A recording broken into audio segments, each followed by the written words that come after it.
Film industry के इतिहास में दो स्टार्स में सर्वश्रेष्ठ स्टार कौन, हमेशा चर्चा लोग करते थे, करते हैं और करते रहेंगे। राजेश खन्ना और अमिताभ बच्चन, ये दो नाम है। ये दो नाम फिल्म की दुनिया में एक युग का प्रतिनिधित्व किया है और अमिताभ बच्चन तो अभी भी कर रहे हैं।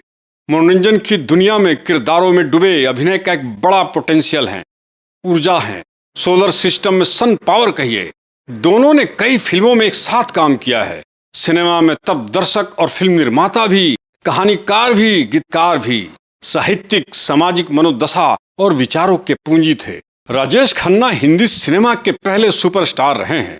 राजेश खन्ना जैसी लोकप्रियता आज तक हिंदी सिनेमा में किसी और को नहीं मिली। हालांकि प्रत्येक नामी कलाकारों के अपने दौर में अपनी प्रस्तुति श्रेष्ठ रही है। सपनों की रानी कब आएगी तू। दूसरी तरफ अमिताभ बच्चन को सदी का महानायक कहा गया। हालांकि दोनों की शुरुआती सिनेमा एक दूसरे के करियर के विपरीत रही है। राजेश खन्ना को शुरुआती दौर में ही भारी सफलता मिली तो बाद में ग्राफ नीचे गया।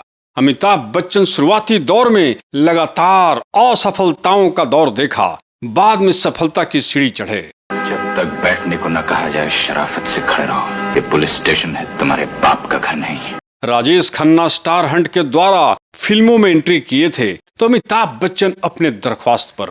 राजेश खन्ना को इनकी पहली फिल्म में ही डबल रोल करने को मिल गया था। शुरुआत में ही लक्की रहे राजेश खन्ना। फिल्म का नाम था राज। इसके प्रोड्यूसर थे जिप्पी सिप्पी, डायरेक्टर थे रविंद्र दवे। यह फिल्म को बनने में देर लगी और इससे पहले राजेश खन्ना की आखिरी खत रिलीज हो गई। हालांकि फिल्म राज कुछ खास नहीं चली। वो 70 के शुरुआती दशक की बात है, जब हिंदी सिनेमा के इतिहास में लगातार एक के बाद एक महज 3 वर्षों में ही 1969 से 1971 में राजेश खन्ना ने 15 हिट फिल्में देकर एक सुपरस्टार की रचना कर दी। ऊपर आका नीचे काका जैसी बातें राजेश खन्ना के लिए कही जाने लगी। इतनी बड़ी बात किसी और स्टार के लिए नहीं कही गई। जब राजेश खन्ना का सितारा बुलंदी पर था तब दुबला पतला नौजवान अमिताभ बच्चन नए स्ट्रगल के दौर में थे। लगातार कई फिल्में फ्लॉप जा रही थी। सिर्फ फिल्में ही फ्लॉप नहीं हो रही थी, अमिताभ बच्चन आलोचना के शिकार भी हो रहे थे। एक बार की घटना है, बरसों पहले किसी मैगजीन में पढ़ा था। कितना सच है वो अमिताभ बच्चन जानते होंगे।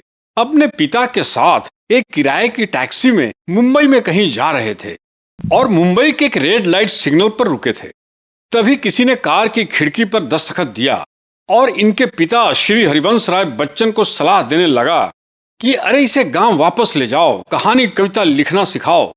एक्टिंग इसके बस की बात नहीं। इस बात पर अमिताभ रो पड़े थे, लेकिन पिता हरिवंश राय बच्चन ने ढांढस बंधाई। कहा यह सब होता रहेगा, लोग कुछ ना कुछ कहते रहेंगे, अपनी नजर सिर्फ अपनी मंजिल पर रखो।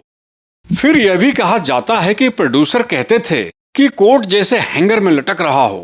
दुबले पतले अमिताभ की आलोचना होती रही, ऐसी कड़वी बातें कही गई। लेकिन कड़ी मेहनत और टाइम के पाबंद अमिताभ बच्चन ने एक दिन एक्टिंग की दुनिया बदल दी। अपना परचम लहराया, आलोचकों का मुंह बंद किया। इसे अपनी जेब में रख ले पीटर, अब ये ताला मैं तेरी जेब से चाबी निकाल कर ही खोलूंगा। राजेश खन्ना के शुरुआती सफलता, उनके आसमान छूती स्टारडम उन्हें बेलगाम कर दिया। राजेश खन्ना समय के पाबंद नहीं रहे थे तो अमिताभ ताउम्र समय के पाबंद रहे। कहते हैं कि अमिताभ बच्चन रोजाना नित्य 7 बजे सुबह उठ जाते हैं, फूलों पौधों के गमले में पानी देते हैं और 9 बजे डबिंग के लिए स्टूडियो में मौजूद मिलते हैं और मिलते थे। यह बात तब की भी है और आज भी, जब इनका सितारा आसमान पर था। फिल्म इंडस्ट्री इनके टाइम का डिसिप्लिन यानी अनुशासन का और भद्र व्यवहार का आज भी आदर करता है। हालांकि घमंड और अहंकार सब किसी में होता है, इससे राजेश खन्ना और अमिताभ बच्चन भी छूते नहीं रहे। लेट लतीफी से राजेश खन्ना बदनाम हुए। सेट पर लेट पहुंचने की आदत से प्रोड्यूसरों के पैसों की भारी नुकसान होते रहे, लेकिन अपने स्टारडम के चकाचौंध में और इसके बाद भी राजेश खन्ना ने अपना मिजाज को कभी नहीं बदला, समय के पाबंद कभी नहीं हुए। हालांकि राजेश खन्ना साहब अपनी फिल्मी करियर में 150 फिल्में हिट दी, जिसमें 74 गोल्डन जुबली और 24 फिल्में सिल्वर जुबली मनाई। लेकिन 80 के दशक में फिल्म इंडस्ट्री के बदलते मिजाज में अपने आप में राजेश खन्ना मल्टीपल अपडेट नहीं कर सके। फिर समय इनके पास लौट कर नहीं आया।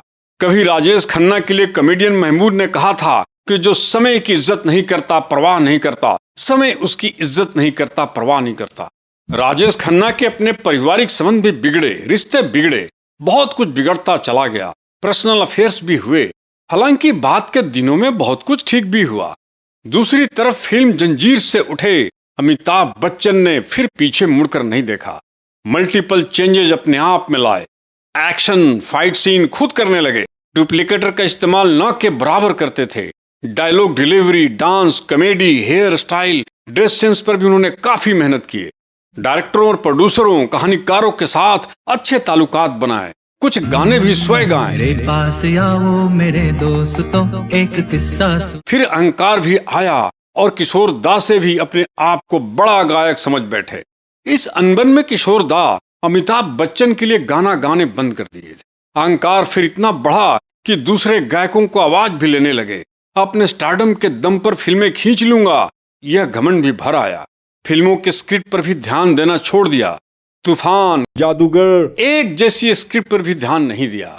महान गायिका लता मंगेशकर जब यह फिल्म देखी थी तो उन्होंने इस बात पर कहा था कि अमिताभ ने यह कैसे कर लिया, जबकि उनको पता था कि स्टोरी एक जैसी है। अमिताभ बच्चन के स्टारडम का नशा ऐसा चढ़ा कि जंजीर, शोले, मुकद्दर का सिकंदर, त्रिशूल, दीवार में जो गंभीर उदास चेहरा था जिससे यंग एंग्री मैन का खिताब मिला था, वह खत्म कर लिया।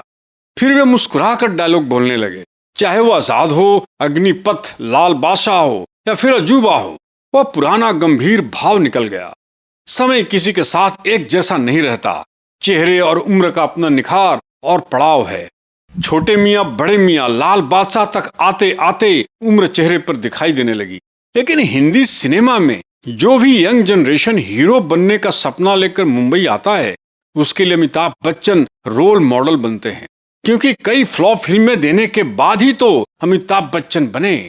यह उदाहरण से नए हीरो को स्ट्रगल में बल मिलता है। शुरुआती असफलता अमिताभ की तरह उन्हें मेहनत करना सिखाती है, भाग्य और बड़े सपने का भरोसा दिलाती है। जबकि राजेश खन्ना का मिसाल या रोल मॉडल नए अंकुरित स्टारों में सफलता के कारण नहीं बने।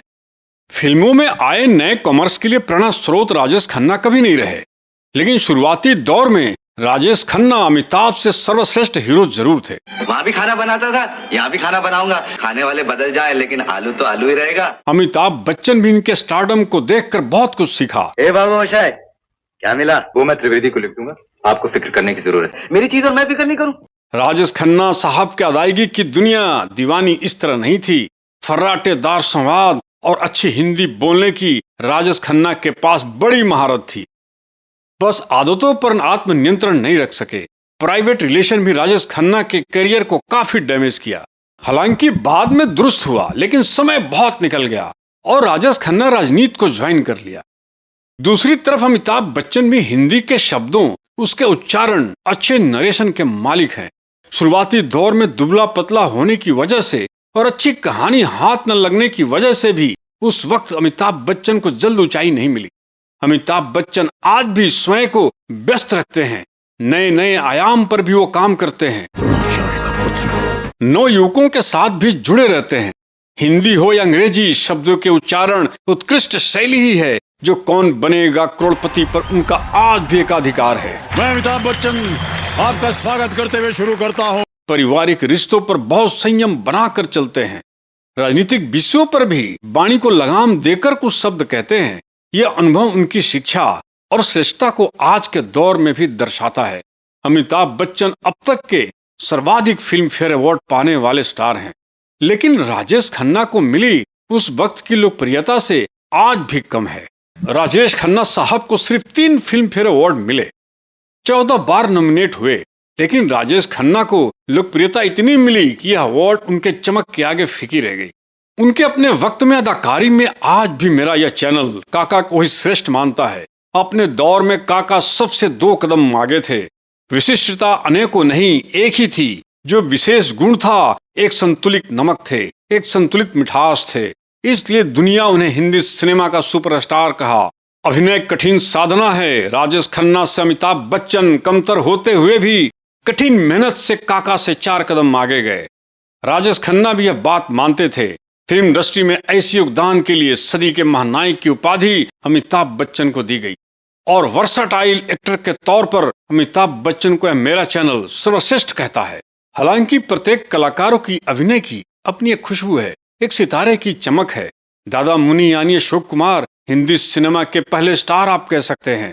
रियलिस्टिक अभिनय, कमर्शियल सिनेमा का रूपांतरण, व्यावसायिक स्क्रिप्ट, संगीत, प्रोडक्शन, मुंबई टॉकीज के नींव थे Ashok Kumar. Black and white का दौर था।